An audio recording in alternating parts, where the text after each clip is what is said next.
If you like this video, please give it a thumbs up, comment, and subscribe to my YouTube channel, as well as follow me and subscribe to me on all my other social media platforms.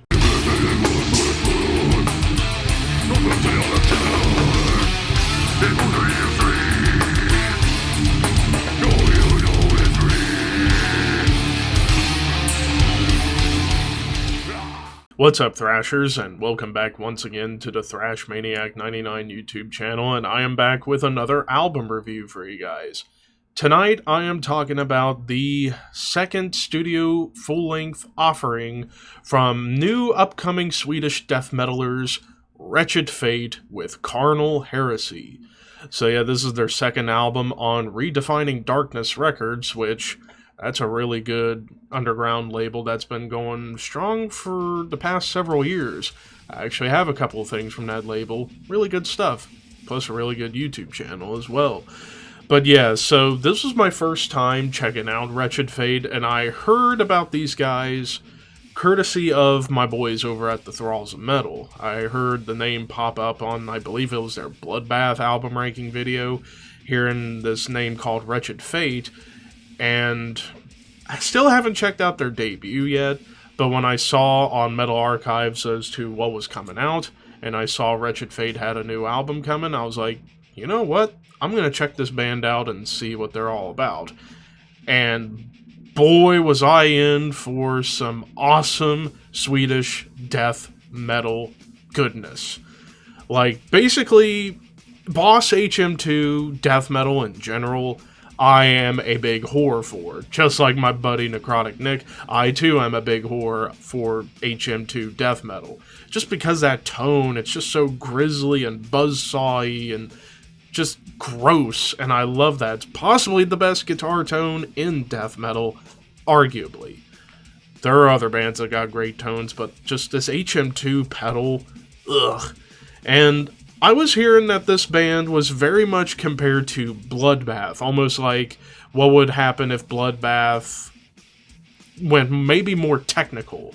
Because as I listened to this whole album, there's a lot of technical play going on here. You could almost call this technical death metal, and you wouldn't be wrong. Because there are some great technical bits going on here.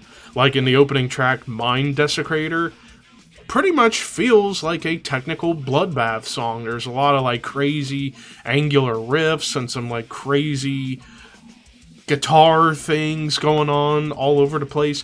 The drum work even on this song, and really throughout the whole album, it's just absolutely frantic and insane. Like, you get your thrash beats, you get some blast beats, you get so many cool moments all throughout the album when it comes down to the drum work. I'll even touch on a couple other songs later on where the grooves and the drums take different turns. But yeah, and then Momentary Suicide. Now, this as well as a few other tracks like Momentary Suicide, Upon the Weak, and even the final track, Spineless Horror, all three of these songs start off with like a really cool melody, but in different ways. Like Momentary Suicide, it's more almost like a melodeath melody, kind of similar to like Hypocrisy, but then it just gets into like this thrashy death metal goodness. And the best way I could describe this is that while it's Swedish death metal, there's a lot of moments on here that made me think of Polish death metal, bands like Vader and Decapitated. Like, whenever it gets down into like that real thrashy side of their sound, it does follow like Entombed and Dismembered, the more thrashy Swedish death bands, but it also has a lot of Vader on top.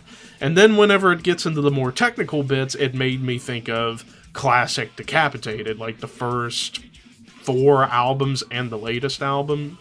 Like, some cool like Decapitated technical bits that kind of shine all throughout the album. Utterance from the Inhuman Tongue.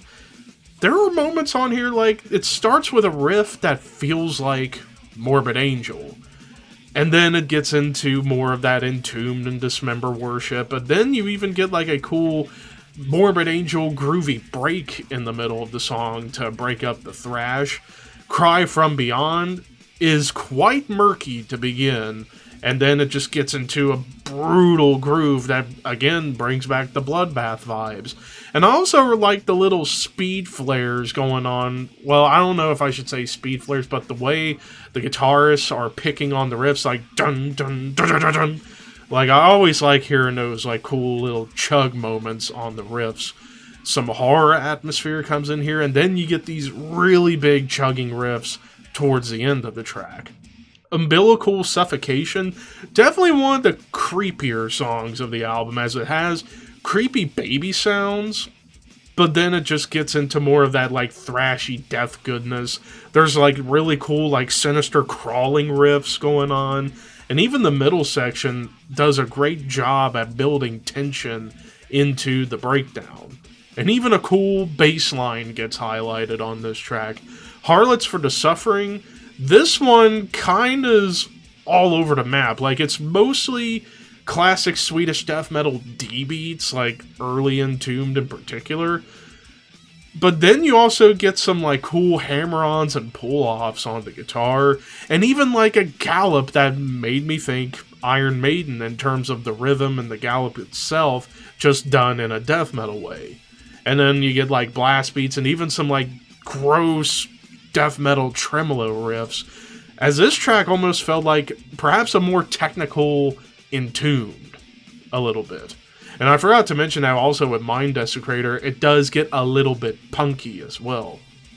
Now, Upon the Weak, this one stands out to me in a big way. This was one of my favorites of the album. This was mostly a death doom song, very much in the vein of Hooded Menace, and it's pretty much there for the most part, but in the second half you get more D beats, some triplet patterns, blast beats, but it's still mostly a death doom song, but with moments where it does speed up into chaos. Morbid Testament, another one of those creepy tracks with creepy atmospherics and just disgusting riffs. And even a cool groove section with some like really cool guitar melodies kind of thrown into the mix. And even calming things down a little bit to like build a mood. And then to the final track, Spineless Horror, another creepy melody to begin. And this melody feels like this could have been something in like a Doom video game or something like that. And I love the drum build-up to everything that follows. And while the instruments are going on in the beginning, that creepy melodic atmosphere is still on top of everything. And even the bass is kind of carrying along with the melody before it gets back into just full tilt destruction. Even some cool acoustic guitars come in here at times, but then you get a couple sections where the riffing and the drums made me think of Bloodbath's The Fathomless Mastery, and even a big chugging breakdown towards the end to bring this whole thing to a close. So in terms of leads, it's mostly about shredding and dive bombing, though Utterance from the Inhuman Tongue does bring in a more melodic guitar solo towards the end.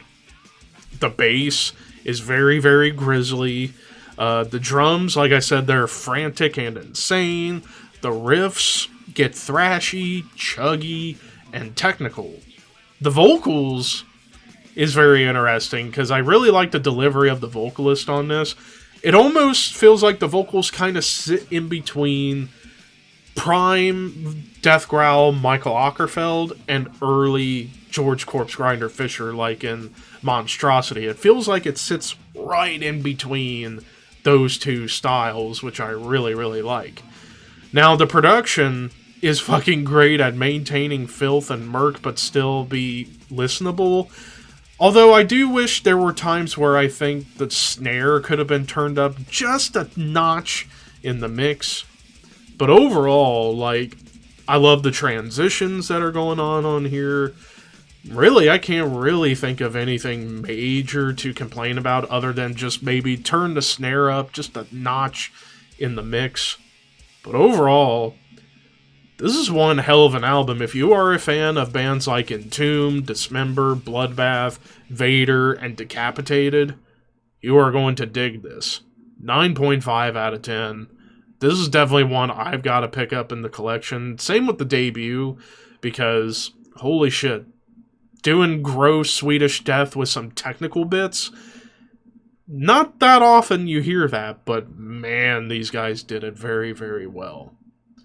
But of course, that's just my opinion. What did you guys think of Carnal Heresy by Wretched Fate? Let me know in the comments below, but until next time, you keep your horns high and your dreams wet.